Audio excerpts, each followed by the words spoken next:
उसने कहा कि दोस्तों, मेरा पिता बगदाद का रहने वाला था और खलीफा हारून रशीद के जमाने में था। मैं भी उसी समय पैदा हुआ। मेरा पिता यद्यपि धनवान तथा बड़े व्यापारियों में गिना जाता था, तथापि वह बहुत ही विलासी और व्यसनी था।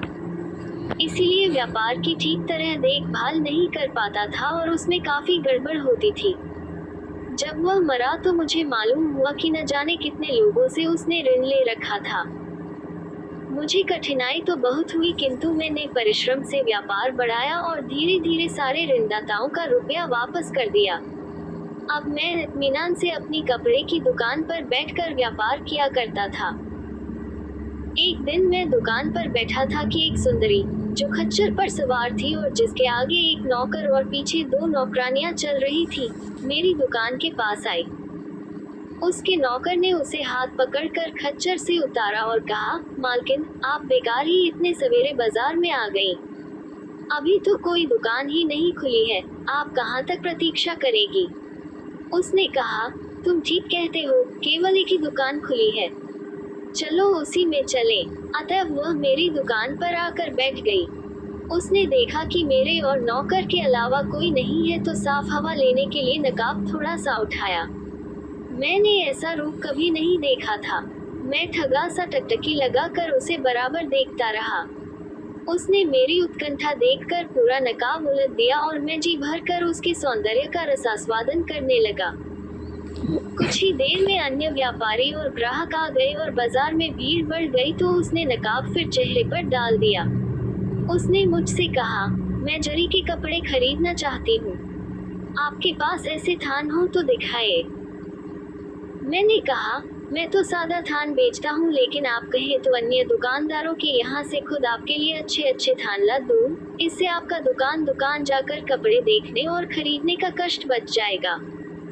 वह इस बात से बहुत प्रसन्न हुई और देर तक मुझसे इधर उधर की बातें करती रही। कुछ देर बाद मैं कई दुकानों में गया और बहुत से जरी के थान मैंने उस स्त्री के आगे लाकर रख दिए। उसने उसमें कुछ थान पसंद किए। उनका मूल्य 24,750 मुद्राएं था। उसने ये दाम मंजूर कर लिया और मैंने थान उसके सेवक को दे दिए। उस स्त्री ने विदा ली। मैं उसके सौंदर्य के मोह में इतना किंकर्तव्य विमूढ़ हो गया था कि उससे थानों का मूल्य मांगा ही नहीं और उसने भी नहीं दिया। मैंने उससे ये भी नहीं पूछा कि तुम रहती कहाँ हो। मुझे फिक्र हुई कि उससे रुपया न मिला तो मैं ये 25,000 कहाँ से भरूंगा। दुकानदारों को दिलासा दे दिया कि मैं उस स्त्री को जानता हूँ और दाम मिल जाएंगे, लेकिन रात भर चिंता में मुझे नींद न आई। दूसरे दिन मैंने व्यापारियों से 1 हफ्ते में अदायगी करने का वादा किया और उन्होंने इसे मंजूर कर लिया। 1 हफ्ते तक भी उस स्त्री का पता नहीं लगा। 8वें दिन वह सुंदरी उसी खच्चर पर उन्हीं सेवकों के साथ मेरी दुकान पर आए और बोली, तुम रुपए लेने क्यों नहीं आए? अब मुझे खुद इन्हें लेकर आना पड़ा। अब मैं सारा पैसा ले आई हूँ। सर्राफ से परखवा लो कि सिक्के ठीक हैं या नहीं। मैंने सर्राफ को दिखाया तो सब सिक्के खरे निकले। वह सुंदरी देर तक मुझसे बातें करती रही और बातचीत से मालूम हुआ कि वह बहुत बुद्धिमती है। मैंने वस्त्र व्यापारियों को बुलाकर उनका रुपया दे दिया। वे सब बड़े प्रसन्न हुए और मेरे व्यवहार से बाजार में मेरी साख बढ़ गई। उस सुंदरी ने कई और थान मांगे और मैंने व्यापारियों से लाकर उसे दे दिए, लेकिन फिर भी न उसका नाम पूछा न निवास स्थान। उसके जाने के बाद फिर सोचने लगा कि एक बार तो वह रुपए दे गई, अब अगर न दिए तो मैं बर्बाद हो जाऊंगा। फिर सोचता कि यह असंभव है कि वह धोखा करे, वह तो मेरे शील की परीक्षा ले रही है। उसे मेरे हानि लाभ और प्रतिष्ठा का ख्याल जरूर होगा। वह तो जानती ही है कि मेरी साख पर ही व्यापारियों ने कपड़े के थान दिए हैं। कभी मुझे अपनी संभावित हानि का ध्यान आता और कभी उसके सौंदर्य का ध्यान करके सारा दुख भूल जाता। इस बार उसने बहुत दिनों तक रुपए न पहुंचाए और बजाज लोग बेसब्र होकर मुझसे रुपयों का तकाजा करने लगे। मैं अपनी आमदनी में से थोड़ा थोड़ा उन्हें भिजवा कर उनकी तसल्ली कर देता था। 1 महीने बाद वह फिर अपने सेवकों के साथ आए और उसने पिछली बार के खरीदे कपड़ों का मूल्य दे दिया। फिर उसने मुझसे पूछा कि तुम्हारा विवाह हो चुका है या नहीं। मैंने कहा, अभी तक नहीं हुआ। उसने अपने नौकर को इशारा किया और वह मुस्कुराता हुआ उठा और मुझे एक तरफ ले जाकर बोला, तुम क्या समझते हो कि मालकिन तुमसे कपड़े खरीदने के लिए आती हैं? मैं जानता हूँ कि तुम उन पर आसक्त हो, लेकिन तुमने सब से यह बात छुपाई है। अब ये जान लो कि वह भी तुमसे प्रेम करती है, इसीलिए तुम्हारे विवाह के बारे में पूछा। तुम इतने बुद्धू निकले कि उसका इशारा भी नहीं समझे। मैंने कहा, भाई, मैंने तो जब पहली ही बार तुम्हारी मालकिन को देखा तो उस पर मर मिटा, किंतु मुझे यह आशा नहीं थी कि वह भी मुझसे प्रेम करेगी। अब तुम इस मामले में अगर मेरी सहायता करोगे तो मैं आजीवन तुम्हारा एहसान नहीं भूलूंगा। वह मेरे पास से उठकर अपनी मालकिन के पास पहुंचा और उसे मेरी बात बताई। वह सुंदरी अपनी सेविकाओं को कुछ इशारा करके उठ खड़ी हुई और फिर मुझसे बोली, मैं अपने नौकर को तुम्हारे पास भेजूंगी, वह जैसा कहे वैसा करना। ये कहकर वह चली गई। मैं कई दिन तक नौकर की बात देखता रहा। जब वह आया तो मैंने उससे उस सुंदरी की कुशलक्षेम पूछी। उसने कहा कि तुम बड़े भाग्यवान आदमी हो, वह तुम पर अत्यधिक मोहित हैं। उनका बस चलता तो अभी तुम्हारे पास पहुंच जाती। मैंने कहा, वह बहुत शीलवती जान पड़ती है कि इतने संयम से काम लेती हैं। उसने कहा, तुम्हें इसलिए उनके शील पर आश्चर्य हो रहा है कि उन्हें जानते नहीं हो। वह खलीफा हारून रशीद की पत्नी जुबैदा की सहेली हैं। बीवी उन्हें बहुत प्यार करती हैं। उन्होंने उनके बचपन ही से उन्हें पाला पोसा है। वह जनान खाने की सारी व्यवस्था करती हैं। जुबैदा कई बार उनसे विवाह करने को कह चुकी हैं। अब उसने कहा कि एक व्यापारी है, आप अनुमति दें तो उससे विवाह कर लूं। बीवी ने कहा, अच्छी बात है, लेकिन उस व्यापारी को एक बार देखने के बाद ही मैं शादी के लिए अनुमति दूंगी। इसीलिए मैं तुम्हें लेने आया हूँ। मैंने कहा, मैं तैयार हूँ, जब भी चाहो मुझे ले चलो। उसने कहा, ठीक है, लेकिन तुम जानते हो कि खलीफा के महल में कोई बाहरी आदमी नहीं जा सकता। मैं तुम्हें और किसी तरकीब से ही ले जाऊंगा। तुम आज शाम को नदी के किनारे बनी फला मस्जिद में मेरी राह देखना। मैंने बड़ी प्रसन्नता से उसकी बात स्वीकार की। शाम को मैं उस मस्जिद में जाकर बैठ गया। थोड़ी ही देर में एक डोंगी आकर किनारे से लगी। उसमें कई संदूक रखे थे। मल्लाहों ने डोंगी किनारे से बांधी और एक काफी लंबा संदूक लाकर मस्जिद में रख दिया और नाव पर चले गए। नाव पर आया हुआ एक नौकर वहीं रह गया। कुछ देर में वह सुंदरी वहां आई। मैंने कहा, मेरे लिए क्या हुक्म है? वह बोली, बाद में बातें होंगी, इस समय बात करने की फुर्सत नहीं है। तुम सिर्फ इस लंबे संदूक में जाकर लेटे रहो। मैं संदूक में लेट रहा तो उसने संदूक में ताला लगा दिया और सेवक से कहा कि इसे नाव पर पहुंचा दो। नौकर ने मल्लाहों को पुकारा और वह संदूक, जिसमें मैं था, नाव पर पहुंचा दिया। वह सुंदरी भी नाव पर बैठ गई। मैं संदूक के अंदर पड़ा पड़ा अपने भाग्य को कोसने लगा कि अच्छी खासी जिंदगी छोड़कर किस मुसीबत में फंस गया। नाव खलीफा के महल के मुख्य द्वार के समीप जा लगी। सारे संदूक द्वार पर पहुंचा दिए गए। द्वारपालों के पास सारी चाबियां थीं और देखे भाले बगैर कोई चीज अंदर नहीं जा सकती थी। प्रधान द्वारपाल उस समय सो रहा था। उसे जगाया गया तो वह बहुत झुंझलाया और कहने लगा कि मैं संदूकों की एक एक चीज देखूंगा।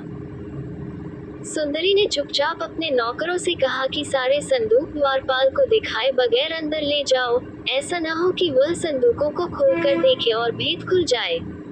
किंतु द्वारपालों ने ऐसा नहीं होने दिया। वे सारे संदूक प्रधान द्वारपाल के पास ले गए। सबसे पहले वही संदूक रखा जिसमें मैं था। सुंदरी की प्रधान द्वारपाल से बहस होने लगी। मैं इस बहस को सुनकर अंदर ही अंदर सूखा जाता था। ये तो स्पष्ट ही था कि अगर मुझे संदूक में पाया गया तो खलीफा मुझे अवश्य मृत्युदंड देंगे। लेकिन मेरी प्रेमिका ने प्रधान द्वारपाल को संदूक नहीं खोलने दिया। वह बोली, तुम अच्छी तरह जानते हो कि जुबैदा की आज्ञा के बगैर कोई चीज अंदर नहीं ले जाती।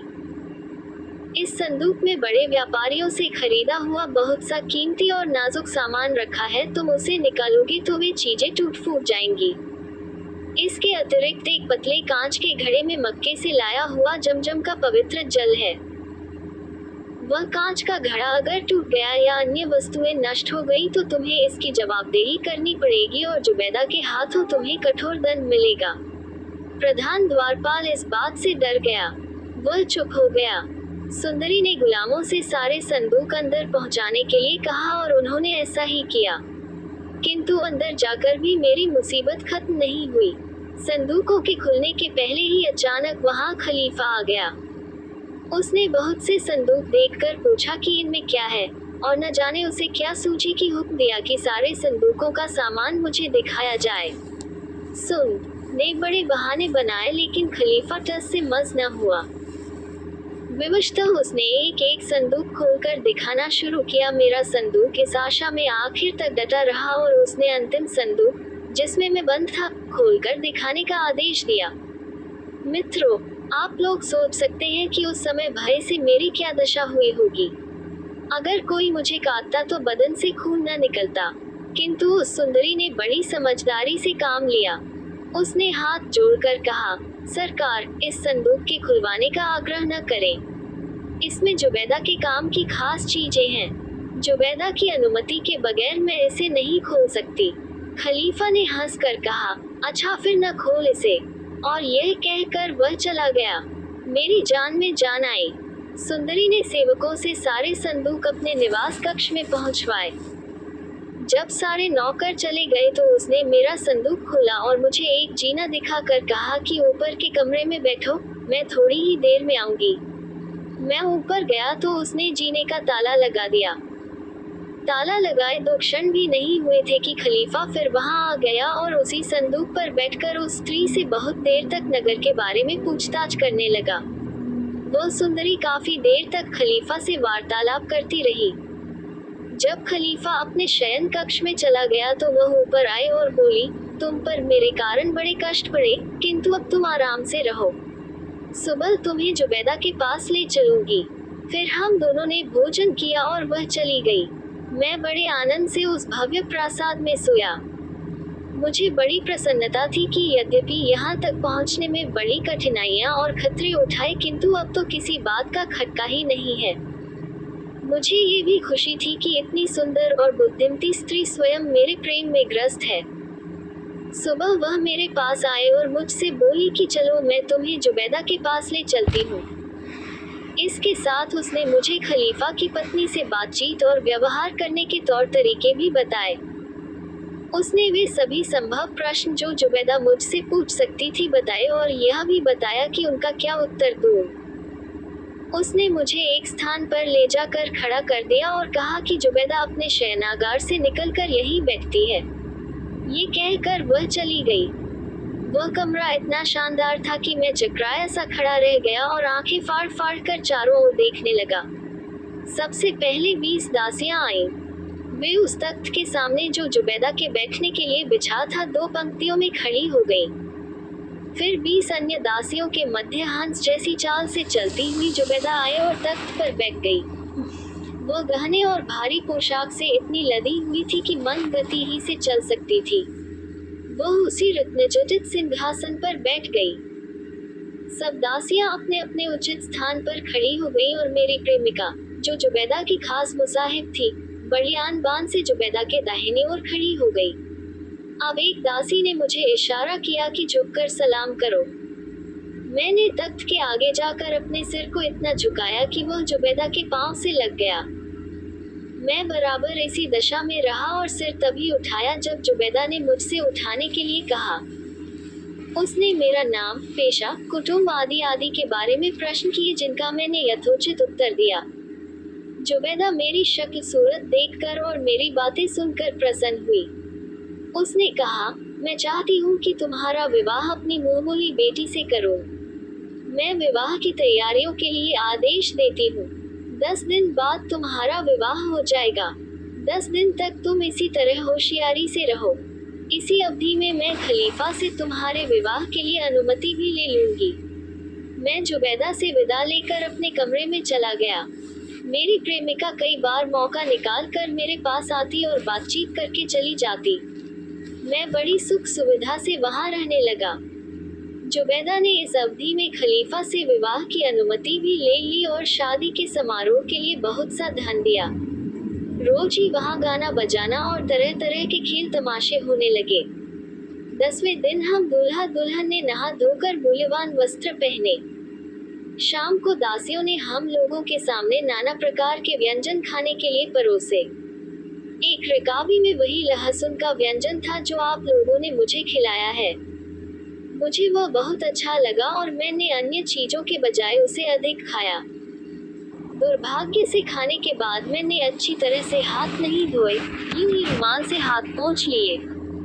रात और बीती तो दासियों ने वहाँ बहुत से दिए और मोमबत्तियां जलाईं और देर तक नाच और गाना बजाना होता रहा। जब रात काफी ढल गई तो दासियों ने हम दोनों को शयनागार में पहुंचा दिया। मैंने अपनी पत्नी को जब अपनी गोद में खींचना चाहा तो वह बड़े क्रुद्ध स्वर में चीखने चिल्लाने लगी। सारी दासियां ये देखने के लिए डो आई कि क्या हो गया। मैं तो इतना घबरा गया था कि उससे पूछ ही न सका कि क्या बात हो गई। दासियों ने पूछा कि मालकिन, ऐसी क्या बात हो गई कि आप इतनी नाराज हैं? हमसे कुछ भूल हो गई हो तो बताइए।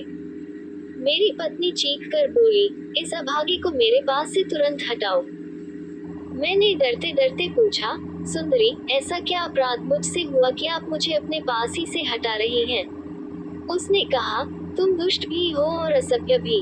तुमने लहसुन का पुलाव खाया और हाथ भी अच्छी तरह नहीं धोए। ऐसे गंदे आदमी से मुझे हार्दिक घृणा है। तुम्हारे हाथों की बदबू से अभी तक मेरा दिमाग फटा जा रहा है। ये कहकर उसने दासियों को आज्ञा दी कि मुझे जमीन पर गिराकर दबाए रहे। दासियों ने ऐसा ही किया। उस सुंदरी ने हाथ में चमड़े का चाबुक लेकर मुझे मारना शुरू किया और तब तक मारती रही जब तक खुद पसीने पसीने न हो गई। फिर उसने दासियों से कहा कि इसे दारोगा के पास ले जाओ ताकि वह इसका दाहिना हाथ जिससे इसने पुलाव खाया था काट डाले। मैं अपने मन में पश्चाताप करने लगा कि इतने छोटे से अपराध पर मेरा हाथ काट डाला जाएगा। इतनी मार मेरे लिए यथेष्ट नहीं समझी गई। वह बावर्ची जिसने उसे पकाया था और वह दासी जिसने मेरे सामने वह रकाबी रखी थी ऐसा करने के पहले ही क्यों न मर गए। मेरी पत्नी की निष्ठुरता तो जैसी की तैसी रही, किंतु हर एक बांदी मेरी दशा से दुखी होने लगी। उन सभी ने मेरी पत्नी से कहा, मालकिन, अब गुस्सा थूक दो।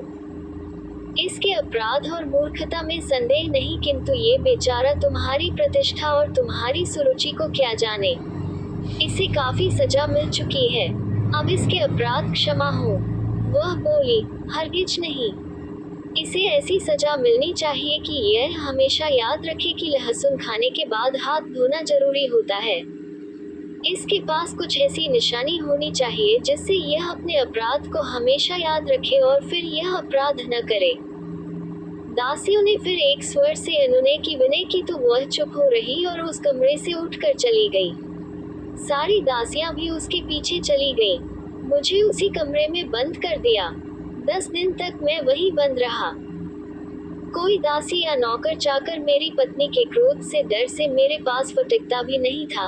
सिर्फ एक गुड़िया दिन में 2 बार आकर खाने पीने के लिए मुझे कुछ दे जाती थी। एक दिन उससे मैंने अपनी पत्नी का हाल पूछा। उसने कहा, वो तो बीमार पड़ी है। तुम्हारे हाथ की लहसुन की बदबू उससे बर्दाश्त नहीं हुई। तुमने लहसुन का पुलाव खाकर हाथ क्यों नहीं धोए? मैंने कहा, अब तो जो हो गया वह हो ही गया। मैं सोचने लगा कि इन स्त्रियों की नजाकत की भी हद नहीं है और क्रोध की भी। फिर भी आश्चर्य ये था कि मेरे मन से उसका प्रेम न गया और मैं उसकी एक झलक पाने के लिए तड़पने लगा। 10 दिन बाद बुढ़िया ने बताया, तुम्हारी पत्नी स्वस्थ हो गई और नहाने के लिए हम्माम को गई है। उसने कहा कि स्नान के बाद वह यहाँ आएगी। शायद आज न आ सके लेकिन कल जरूर आएगी। दूसरे दिन वह मेरे पास आई, किंतु उसका क्रोध शांत न हुआ था।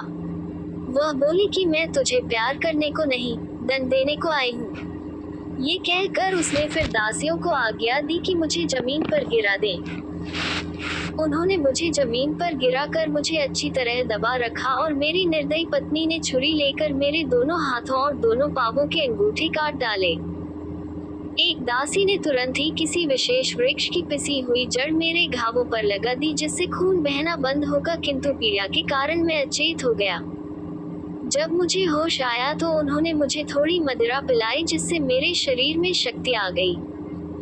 मुझे फिर भी अपनी पत्नी की खुशामद करनी ही थी, क्योंकि उसकी कृपा के बगैर मेरी जान न बचती।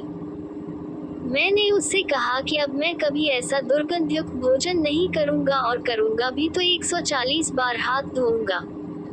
उसने कहा, फिर मैं भी उस कष्ट को जो तुम्हारे कारण मुझे हुआ है भूल जाऊंगी। अतः हम लोग आनंद पूर्वक पति पत्नी की तरह रहने लगे। किंतु मुझे ये बड़ा कष्ट था कि शाही महल में मुझे छुपकर रहना पड़ता था। मेरी पत्नी मेरे कहे बगैर ही मेरे दुख को समझ गई, और उसने एक दिन जुबैदा से यह बात कही तो उसने मेरे अलग घर में रहने के लिए 50,000 अशर्फियां दी। मेरी पत्नी ने मुझे 10,000 अशर्फी देकर कहा कि नगर में कोई अच्छा मकान खरीद लो ताकि हम वहां रहें। मैंने शहर में एक अच्छा मकान खरीद कर उसे बहुमूल्य वस्तुओं से सजाया और कुछ दास दासियां भी मोल ली। हम दोनों सुखपूर्वक रहने लगे। किंतु कुछ समय के बाद ही मेरी पत्नी बीमार होकर मर गई। मैंने दूसरा विवाह किया। कुछ दिनों के बाद वह स्त्री भी मर गई।